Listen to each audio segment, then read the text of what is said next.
हाय दोस्तों, कैसे हैं आप सब। उम्मीद करता हूँ बहुत अच्छे होंगे।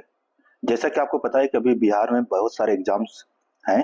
बीपीएससी एईडीओ है, बीएसएससी है, बिहार एसएससी और साथ साथ बिहार एसआई भी है जनवरी में। तो बाकी सारे एग्जाम में आप जो बहुत ज्यादा परेशान नहीं कि जीएस की तैयारी कहाँ से करें कहाँ से करें। आज ये मेरा आधुनिक भारत का इतिहास का फर्स्ट वीडियो है। दो वीडियो में मैं गारंटी देता हूँ कि करीब करीब 45 मिनट का एक वीडियो होगा, दो वीडियो आप 2 घंटे 2.5 घंटे के आसपास मान सकते हैं। इसमें अगर आप ये 2 घंटे 2.5 घंटे के वीडियो देखते हैं, इसमें सिर्फ वही वही फैक्ट ऐड किए गए हैं जो जहां से क्वेश्चन पूछे जाते हैं। आपको बहुत इधर उधर की कोई भी बुक्स या बहुत कोई भी मोटी किताबें पढ़ने की जरूरत नहीं है। अगर आप सिर्फ इसको देखते हैं और आप पीवाईक्यू देखिएगा तो आपको समझ पाएंगे कि हाँ, कितना इंपॉर्टेंट वीडियो है। एकदम टू द पॉइंट सारी चीजें क्रिस्पी फॉर्म में रखी गई हैं। ऐसा ही हिस्ट्री के तीनों पार्ट आएंगे, तो हिस्ट्री आधुनिक भारत का, मध्य भारत का और प्राचीन भारत का इतिहास जो है वो तीनों आएंगे। साथ ही साथ ज्योग्राफी का, ठीक है, और इसी तरीके से बाकी सब्जेक्ट जो है वो सारे मैं इसी तरीके से आपके सामने दूंगा। तो अगर वीडियो पसंद आए तो आप सब्सक्राइब जरूर कीजिएगा, यहाँ तक आ गए हैं तो, और उसके बाद अपने दोस्तों के साथ शेयर कीजिएगा। आइए अब शुरू करते हैं। फर्स्ट टॉपिक जो है वो यूरोपीय कंपनियों का आगमन। आप जानते हैं सबसे ज्यादा इंपॉर्टेंट है। आइए इसमें से फर्स्ट टॉपिक देखो, ये है कि किसने किस देश की खोज की है। अक्सर आप जानते हैं ऐसा भी क्वेश्चन पूछा जाता है कि किस जगह की खोज किसने की थी। तो अगर आप बात करें शुरुआत में, तो एक जगह है उत्तमासा अंतरिप। अगर आप जानते हैं कि जब वास्को डी गामा भारत आया तो इस तरीके से अफ्रीका का जो तट है, इस अफ्रीका के तट को कहते हैं उत्तमासा अंतरिप, या इसे कहते हैं केप ऑफ गुड होप। यहां सर्वप्रथम यहाँ पे कौन पहुंचा था, तो एक पुर्तगाली था जिसका नाम था बार्थोलोम्यू डियाज। इसने उत्तमासा अंतरिप की खोज की थी, यानी वो यहीं तक पहुंच पाया था। इसके बाद दूसरा जो नाविक आता है उसका नाम है वास्को डी गामा। वो यहां तक पहुंचता है उत्तमासा अंतरिप तक, और यहाँ पर उसको एक भारतीय व्यापारी जो है, गुजराती व्यापारी रहता है, वो उसके साथ वह है, फिर भारत तक आ जाता है जिसका नाम रहता है वास्को डी गामा। आगे बात करेंगे उसके बारे में। तो अभी ये देखिए कि सर्वप्रथम बात करते हैं कि उत्तमासा अंतरिप की खोज किसने की थी, तो बार्थोलोम्यू डियाज ने। फिर अमेरिका की खोज आप जानते हैं, क्रिस्टोफर कोलंबस जो कहाँ का था, स्पेन का था, ये भी याद रखिएगा। ये इसने अमेरिका की खोज की। यह जाना तो इंडिया चाहता था परंतु धोखे से अमेरिका पहुंच गया। इस वजह से इसने वहां के जो निवासी थे उनको रेड इंडियंस का नाम दिया था। उसके बाद भारत आता है। भारत तक जो रास्ते की खोज करता है वो है Vasco D gamma. Vasco D gamma जो है वो समुद्री रास्ते के थ्रू भारत आता है। ये भी पुर्तगीज है, पुर्तगाली का। इसके बाद आता है कैप्टन जेम्स कुक जो ब्रिटेन का है। ये ऑस्ट्रेलिया जो है वहां पहुंचता है। कुक जो है वो जाकर के ब्रिटेन का जो निवासी है जेम्स कुक, वह ऑस्ट्रेलिया की खोज करता है। नेक्स्ट है तस्मान, जो तस्मानिया और न्यूजीलैंड जो है इसकी खोज करता है, तस्मान, ठीक है। उसका है मैगलन जो पुर्तगीज है, ये ब्राजील की खोज करता है। और इस तरीके से इंपॉर्टेंट जो किसने कहां तक पहुंचने के रास्ते की खोज की वो हम समझ चुके हैं।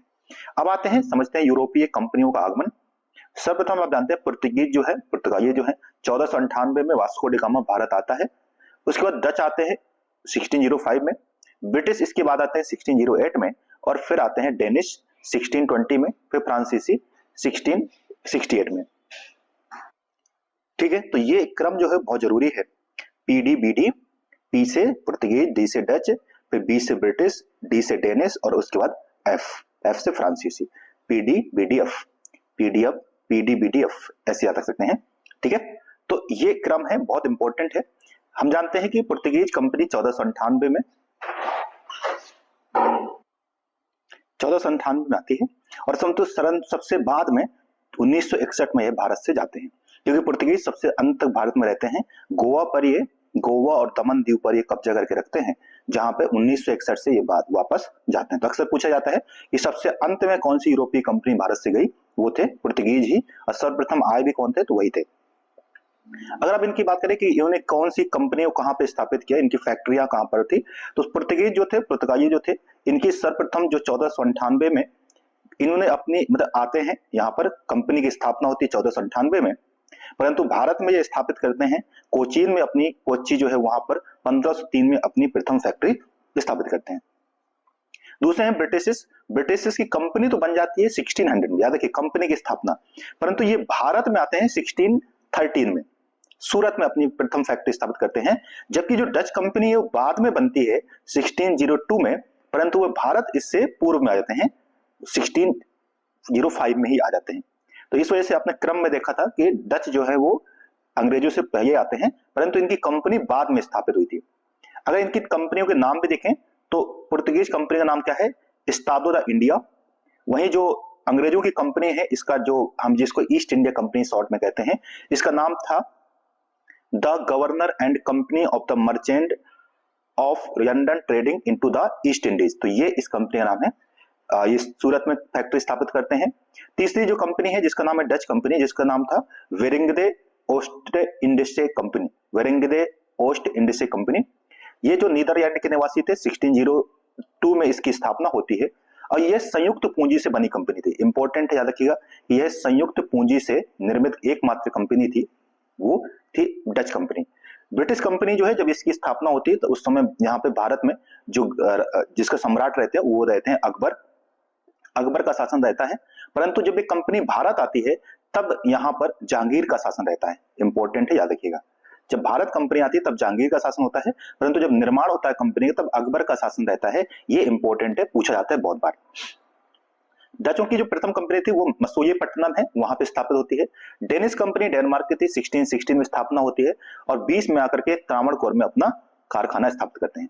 अंत में सबसे फ्रांसीसी आते हैं, 1664 में कंपनी बनती है और 1608 में सूरत में ये भी अपनी कंपनी की स्थापना करते हैं।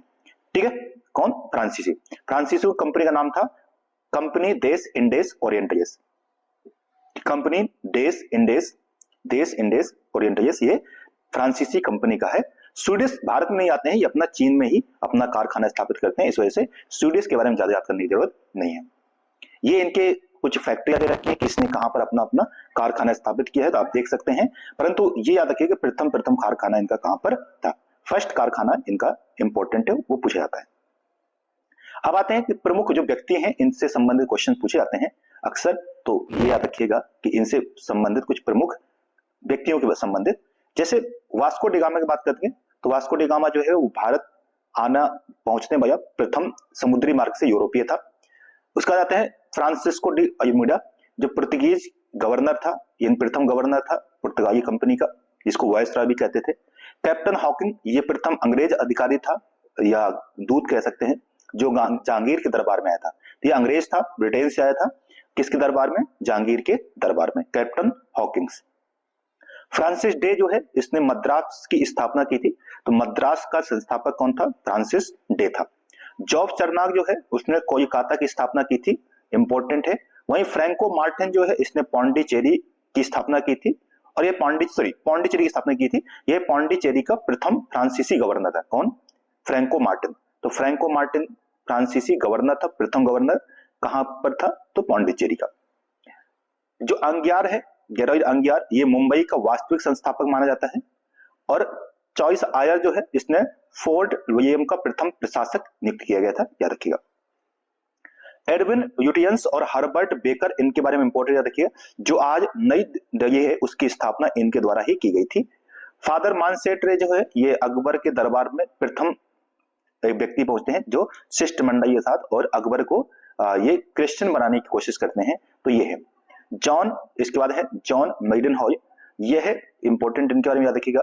ये व्यापारिक उद्देश्य से प्रथम व्यक्ति था जो भारत आया था, तो व्यापार करने के पर्पज से जॉन व्यक्ति उद्देश्य से भारत आया था, ब्रिटिश नागरिक, उसका नाम था जॉन मेडनहॉय। ठीक है, तो ये इंपॉर्टेंट है, याद रखिएगा। बाकी जैसे विलियम नॉरिस है, यह ट्रेडिंग इन द ईस्ट नामक नई कंपनी का दूत था जो औरंगजेब के दरबार में आया था। जॉन सरमन के बारे में आपने बहुत बार सुना होगा। जॉन सरमन एक डॉक्टर था जो फर्रुखसियर के दरबार में आया था और फर्रुखसियर का इसने इलाज भी किया था। जो फ्रैंक कैरो है, ये सूरत में फ्रांसीसी फैक्ट्री का संस्थापक था। इंपॉर्टेंट है, सूरत में जो फ्रांसीसी फैक्ट्री की स्थापना किसने की? तो है फ्रैंक कैरो, इंपॉर्टेंट है इसका नाम। अब अगर हम एक एक कंपनी के बारे में बात करें तो सबसे बात करते हैं पुर्तगीज की। आप जानते हैं बार्थोलोमियो डियाज जो है 1487 में केप ऑफ गुड होप तक पहुंच पाता है, परंतु वास्को डी गामा 1498 में भारत आ जाता है। मैंने बताया था कि गुजराती पथ प्रदर्शक या गुजराती व्यक्ति था, व्यापारी था, जिसका नाम था अहमद इब्न मजीद। क्या नाम है इनका? अहमद इब्न मजीद। इनके साथ यह भारत आते हैं और भारत आते हैं सर्वप्रथम कहां पर? तो कालीकट एक जगह है, वहां पर यह पहुंचता है।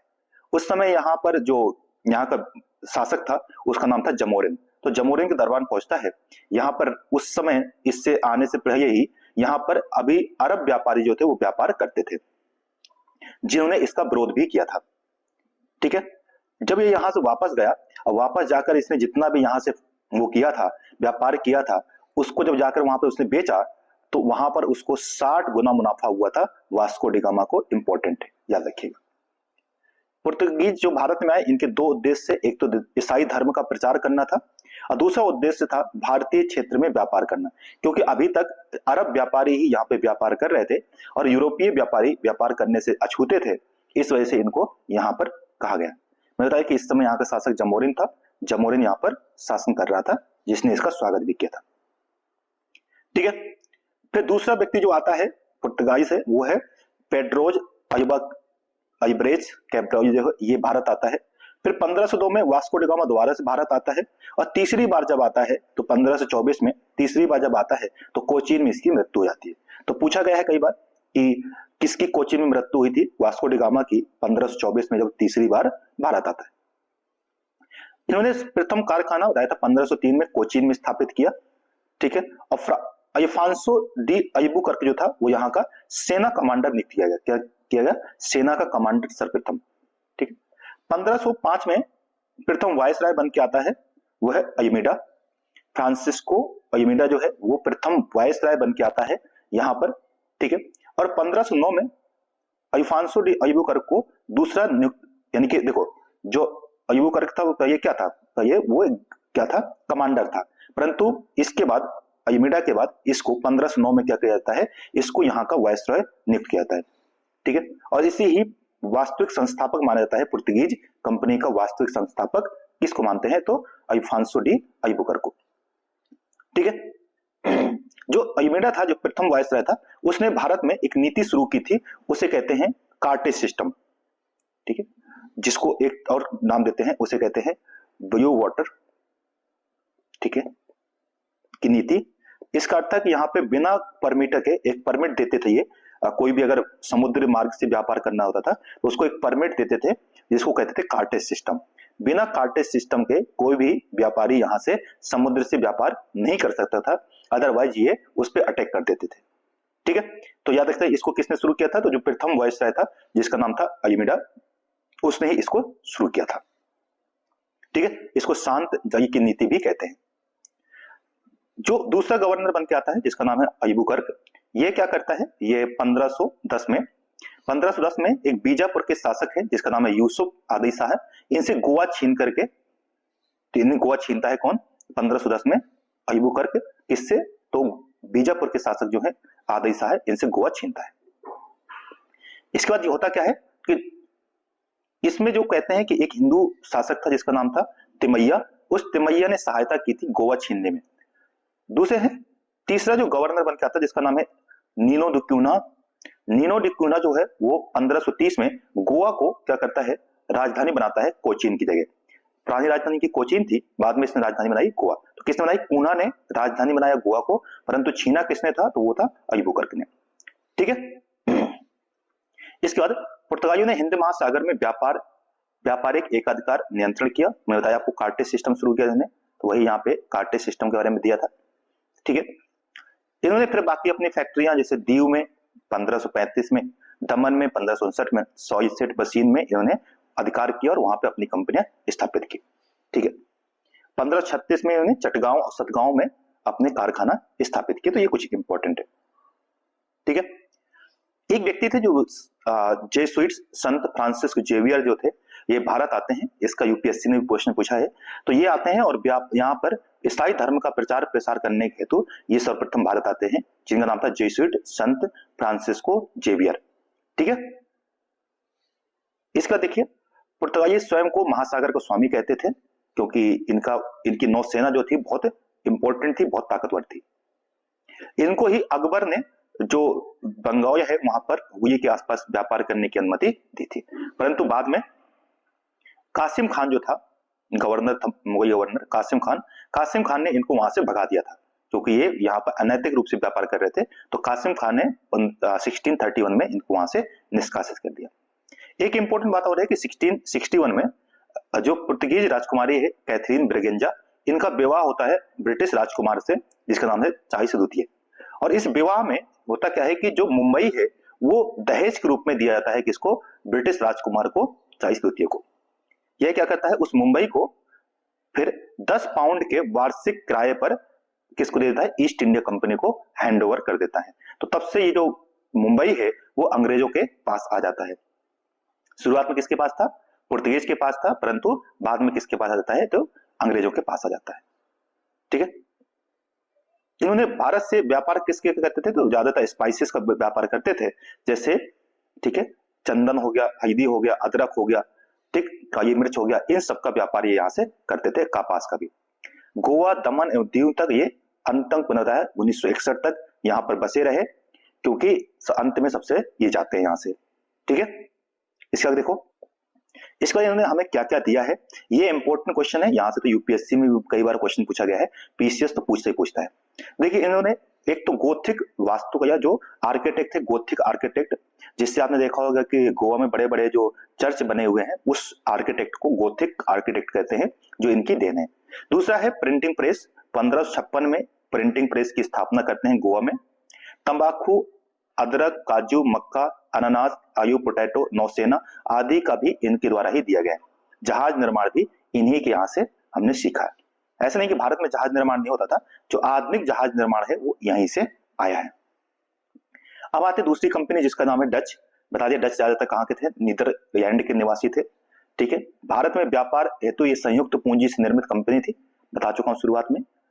ठीक है, और प्रथम जो डच यात्री था जिसका नाम था हाउटमैन, वो है 1596 में भारत आता है।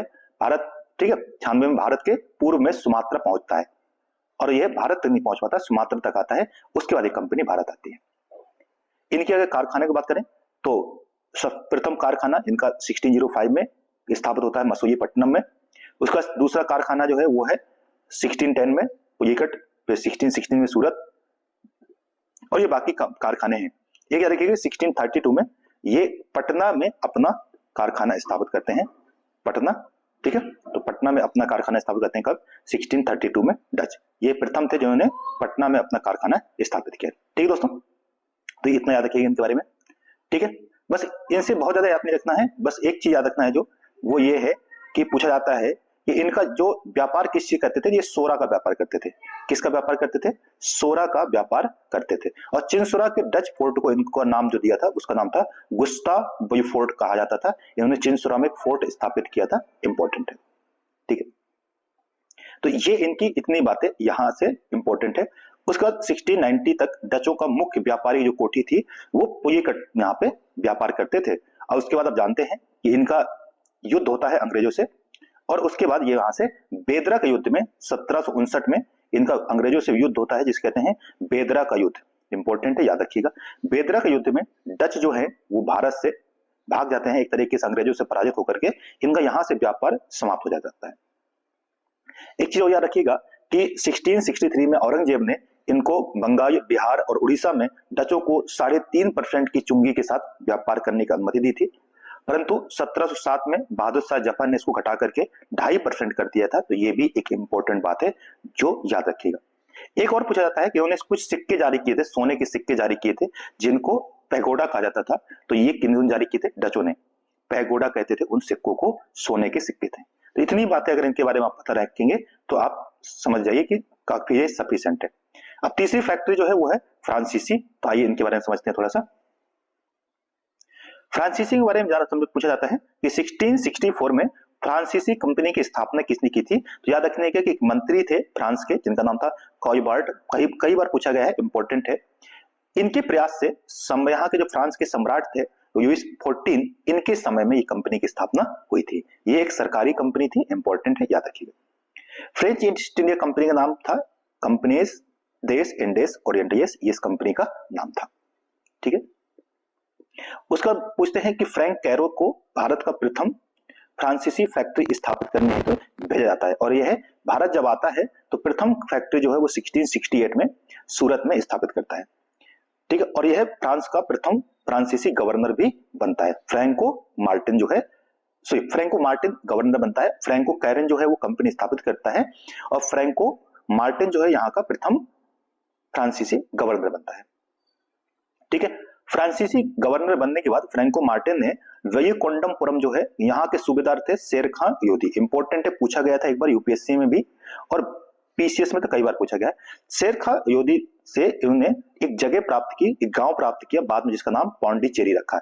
इस वजह से पीछे हमने पढ़ा था कि फ्रैंको मार्टिन ने ही पौंडीचेरी की स्थापना की थी। तो पौंडीचेरी किससे प्राप्त किया गया था? तो शेर खां लोधी से, जो एक सूबेदार थे यहाँ के। ठीक है, इंपॉर्टेंट है।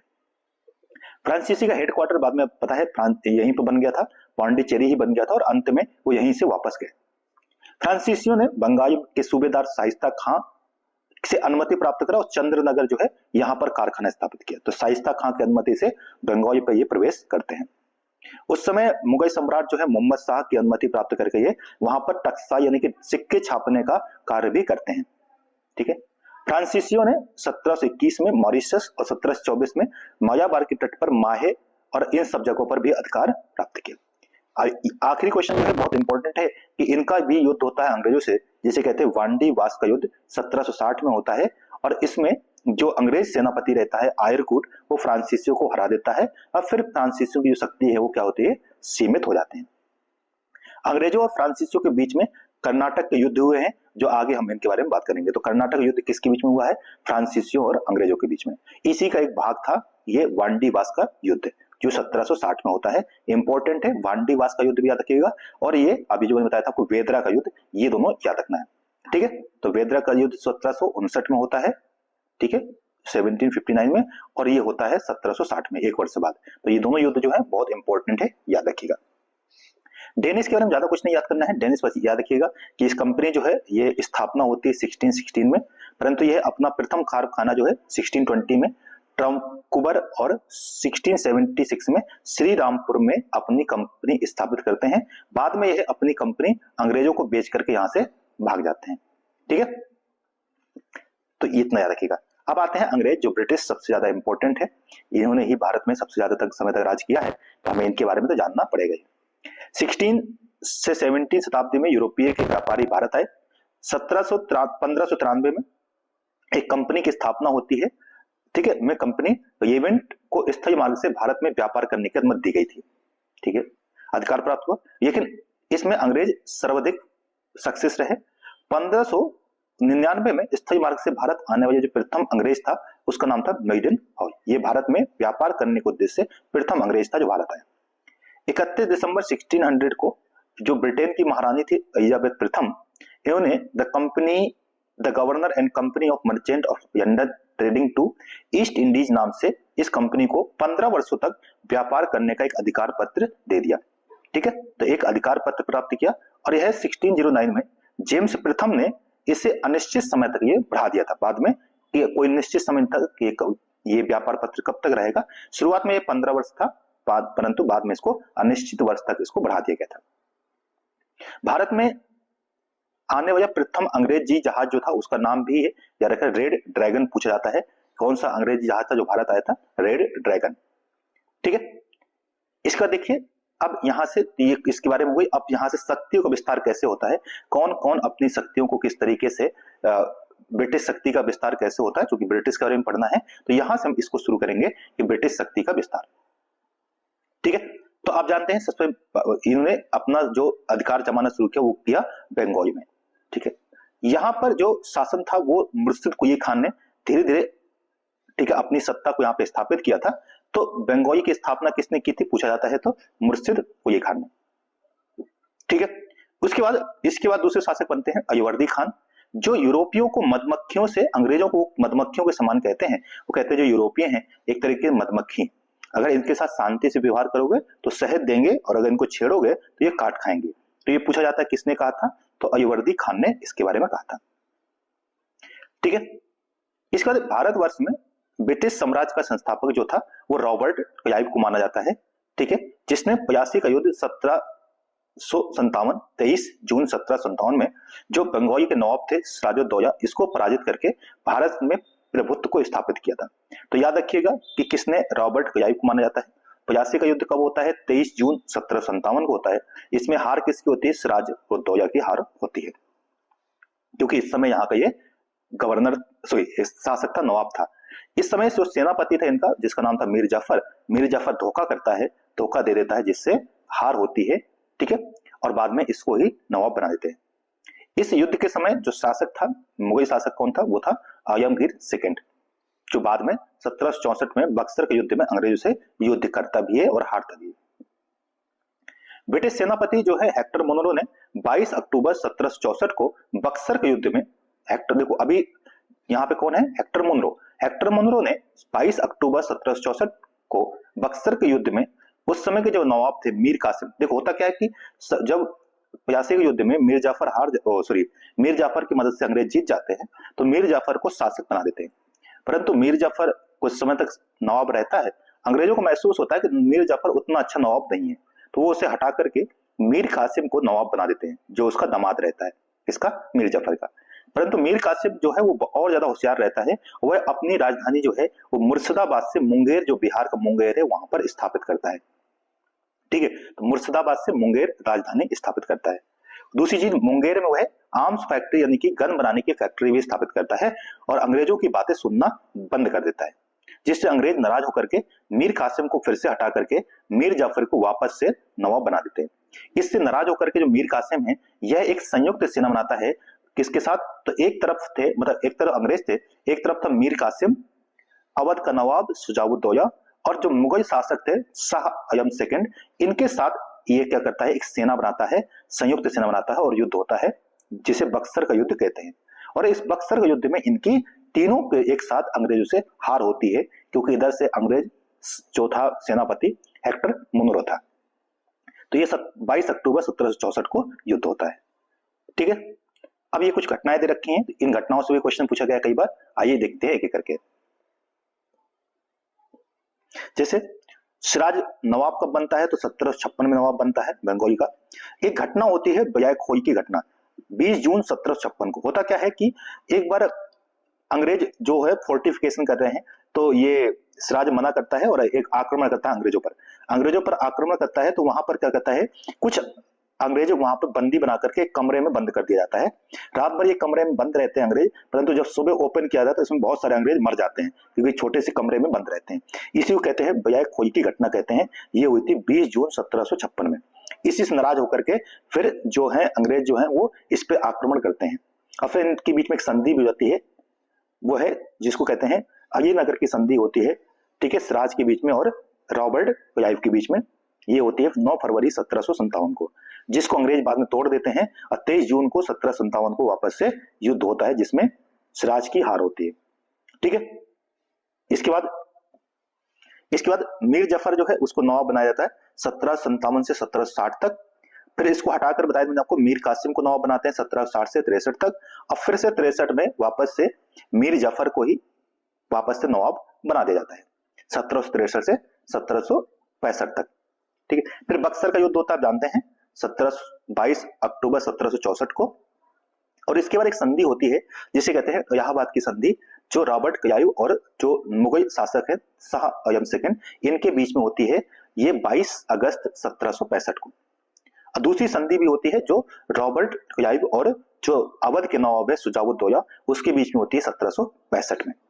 इस संधि में कुछ इंपॉर्टेंट बात है, जैसे कि इलाहाबाद की प्रथम संधि के अनुसार जो मुगल बादशाह थे शाह आलम द्वितीय ने कंपनी को बंगाल, बिहार और उड़ीसा में की दीवानी प्रदान की। इंपॉर्टेंट है, यहाँ की दीवानी किसको प्रदान की, अंग्रेजों को किसने, मुगल बादशाह ने, प्रथम संधि के तहत, ठीक है।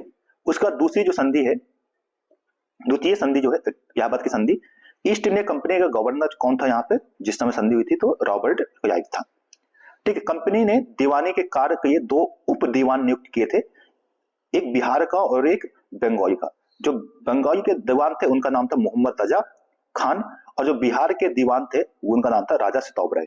इंपॉर्टेंट है, बहुत बार पूछा गया है, कौन से 2 दीवान नियुक्त किए थे। एडमंड बर्क थे ने क्लाइव को बड़ी बड़ी नींव रखने वजह कहा है, तो ये पूछा गया था कई बार। इसके बाद देखिए यहां से, ठीक है, इसके बाद क्या कहते हैं, बंगाली में द्वैत शासन की स्थापना किसके द्वारा की जाती है, रॉबर्ट क्लाइव के द्वारा ही की जाती है इलाहाबाद की संधि के बाद, ठीक है। तो बंगाली में द्वैत शासन की स्थापना कौन करता है, इंपॉर्टेंट याद रखिएगा, वो है रॉबर्ट क्लाइव, ठीक है। फिर अब जानते हैं कि अंग्रेजों और फ्रांसीसियों के बीच में युद्ध होते हैं, जिसको हम कर्नाटक के युद्ध कहते हैं। तो इनकी जो घटना है वो नेक्स्ट वीडियो में डिस्कस करूंगा।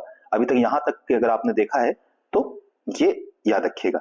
अब यहाँ से कर्नाटक युद्ध और बाकी फिर बंगाल और मराठा युद्ध पूरा शुरू करते हुए हम इसको खत्म करेंगे। इस तरीके से छोटे छोटे वीडियो में ये आप देखते रहेंगे और आप काफी कुछ सीख रहे होंगे। अगर वीडियो पसंद आ रहा है तो दोस्तों सब्सक्राइब जरूर कीजिएगा। ये पार्ट फर्स्ट है, ठीक है। जय हिंद, धन्यवाद, पढ़ते रहिए, बी मोटिवेटेड।